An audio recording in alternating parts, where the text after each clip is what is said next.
Hey there, we're in Unit 4, Lesson 4, and we're looking at functions at rational inputs. Now remember, we are in the exponentials unit, so we're doing things where we have a base number and our variable is up in an exponent.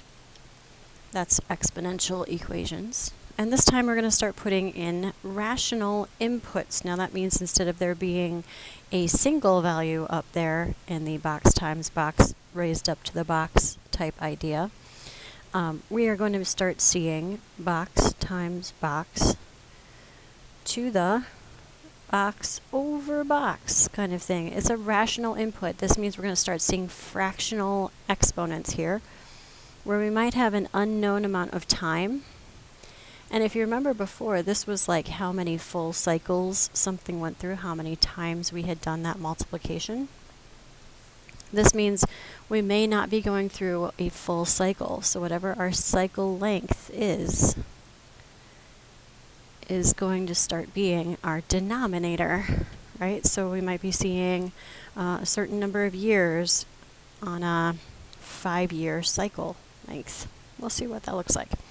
It starts with a math talk, unknown exponents, and to solve each equation mentally. This is going to call back some of our info from Unit 3, where we were doing exponentials like this, where we're finding exponents. So I need 5 to some power. That's going to get us 125. So maybe you're thinking 5 to the first power is 5. 5 to the second power is 25. 5 to the third power is 125. So Q would have to equal 3. Now I'm solving them mentally. I'm not using a calculator for this. But I'm going to also remember our idea down here that now I see it in a fraction, but the numerators are the same. So that means the denominators have to be the same. I still need 5 to some power to equal 125. So this R is still going to equal 3 because it's just in a denominator of a fraction. We still need 5R to equal 125. Now when we get to our next one, it's looking a little different again. We are trying to get this into a fraction. So you may remember from our previous unit and our rules of exponents that this has to be negative to make that happen, to push it down to a denominator. And so I still need it to equal 3 because I still need 5 to some power to be 125. But this time t is going to equal a negative 3. That negative is going to push it down to a denominator. And then 5 to the third is still going to equal 125. And last but not least, if we're looking at it the other way around, that 125 to some power equals 5, well, if we were saying 5 to the third equals 125, if we start with that 125, we would have to take the cube root of it to equal 5. And maybe you're remembering that a cube root can be written as a fractional exponent. You would have to be 1/3. So we could have that 125 to the 1/3 power that puts that denominator there on the pedestal of the radical symbol. So kind of bringing us back to some ideas and reminding us that exponents can be negative and exponents can be fractions, and that's okay. We've worked with these before. We're going to start seeing these fractional inputs, fractional exponents going on, this time with an x up there. So we have a population of Nigeria in our next section, 4.2. And in 1990, Nigeria had a population of about 95.3 million. By 2000, there were about 122.4 million people, an increase of 28.4%. So it's increasing. I'm just going to write myself a little note that that's 100% plus 128.4%, 128.4%, which as a decimal is 1.284. There's our multiplier. During that decade, the population can be reasonably modeled by an exponential function. So they gave us those two values, 1990, 95.3 million. 10 years later, we're up here at 122.4. And they're telling us that this is not a straight line connection. It's not linear. It's an exponential model. So we see this growth is happening like this. So to express the population of Nigeria as a function of D in millions of people, D decades since 1990. Okay, so D is being measured in decades. Our function would be, remember our box, times box to the box. That's where we're going to start here. It starts at 95.3 million. And it's growing by this multiplier rate, 1.284, every D decade since 1990.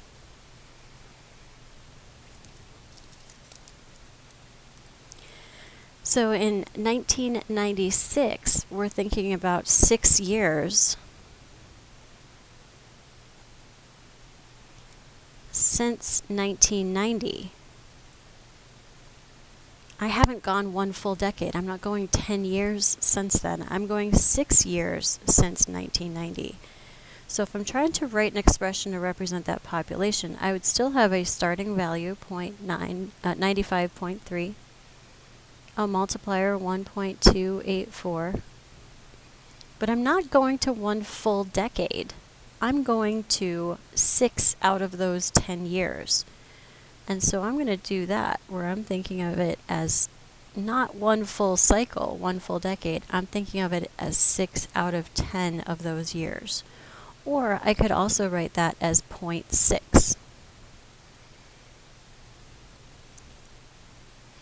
So in fact, if I were trying to calculate what I think what the population would be then, I could do 95.3, 1.284, raise it up to the 0.6 power, and I could find that population. Now this makes perfect sense to me. Go look in context again.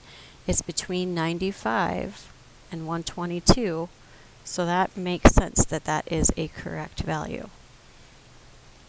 Okay, so maybe you want to put a note of this like, or 0.6. Either one of those two would be a fine way to write that. So we see we're not going through a full cycle. We're going through a part of a cycle. So a student says that the population of Nigeria grew at a rate of 2.84 every year.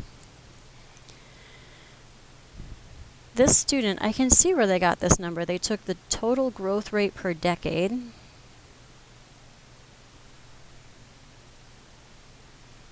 that 28.4%, and they just divided it by the 10 years in the decade. And so that's where they got their 2.84. I get that. But if this were the case, if it were just dividing it into 10 equal chunks, this would be a linear function.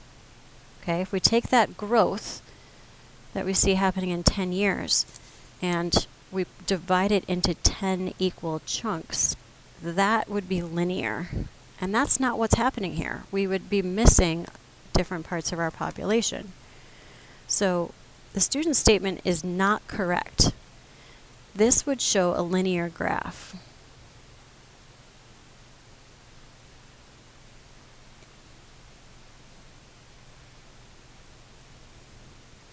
And instead, we have exponential.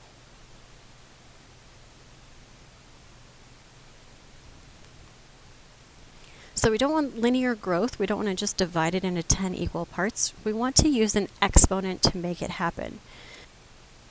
Alrighty, so if we know that this growth has to be exponential, then we're going to use that for our next question down here to find the correct annual growth rate. Explain or show your reasoning. Well, we're going to take the growth multiplier that we have been using, 1.284. Okay, that's 100% and showing that 28.4% growth per decade. And because we're going to need to go exponential, we're going to raise this up to an exponent. Okay? So we are going to raise it up to, if we want to know annual growth, that is 1 year. So this is our idea that we want 1 year out of a 10-year cycle. So we can turn that 10-year cycle and figure out what 1/10 of that is, and that's going to help us out. That's going to help us find it. So when I do this, let's clear out whatever I got in there, 1.284. I'm going to raise it up to the 1/10 power.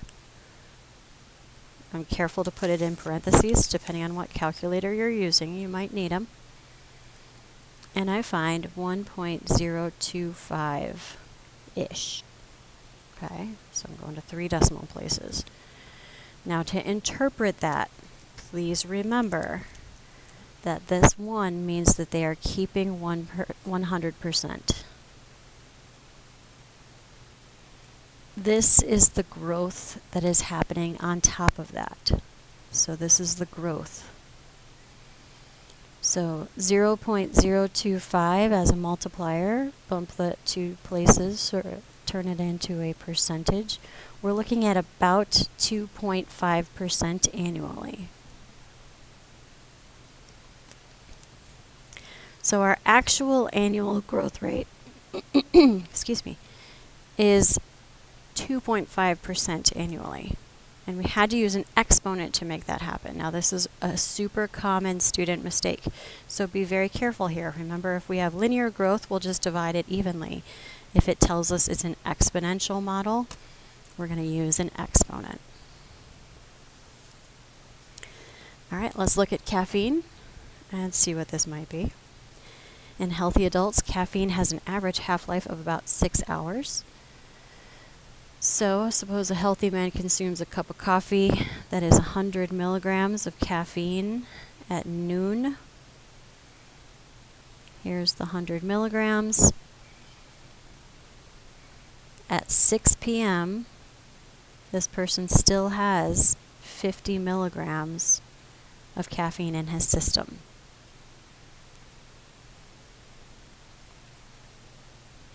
And that means 6 hours later at midnight,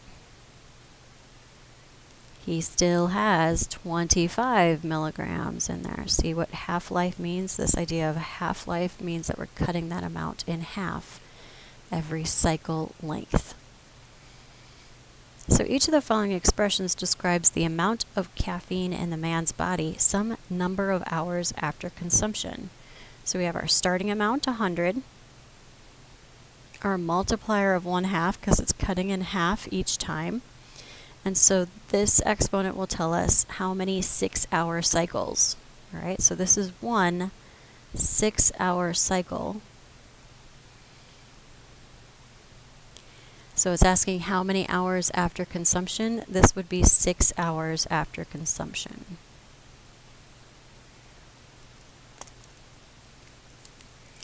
Our next one is 3 6-hour cycles.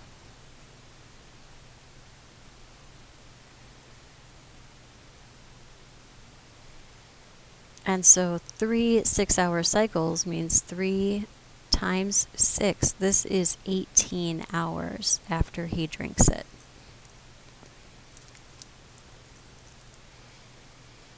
One-sixth of a 6-hour cycle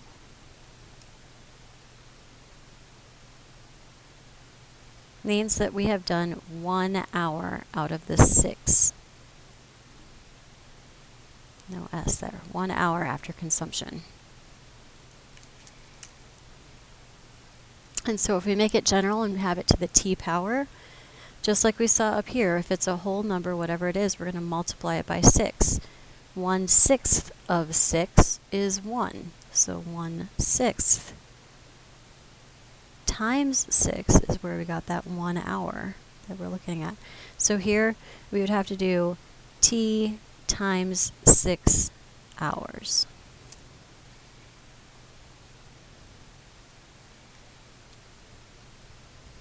So if it's a whole number, it's going to be larger than 6. If it's a fraction, it's going to be less than 6 hours.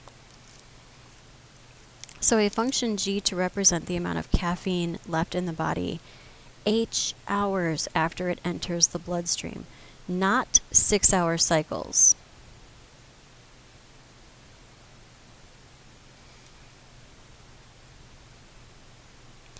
If we want to find it per hour, well, I'm going to go back to this relationship right here. 1/6 was 1 hour. So if I use that same kind of idea, I'm going to put this here and say, hey, this is a great helper to help us out here.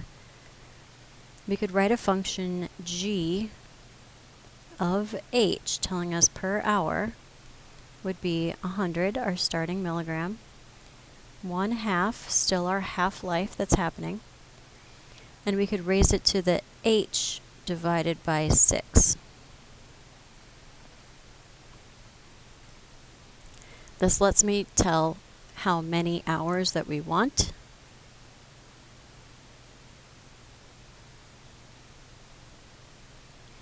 Out of how long a cycle is.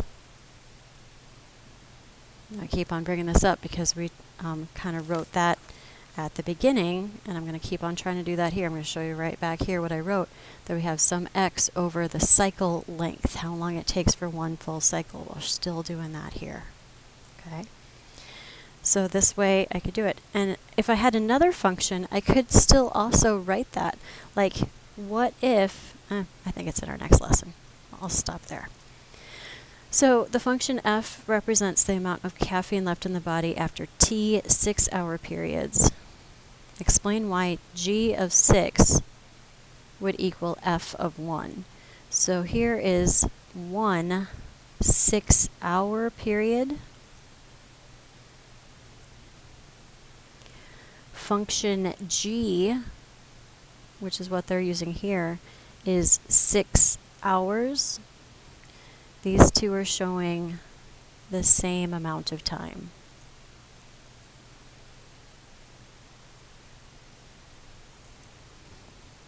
And so if they show the same amount of time, then we know that they're going to be equal to each other if we're talking about the same situation, starting with 100 milligrams and cutting in half in a 6-hour cycle period.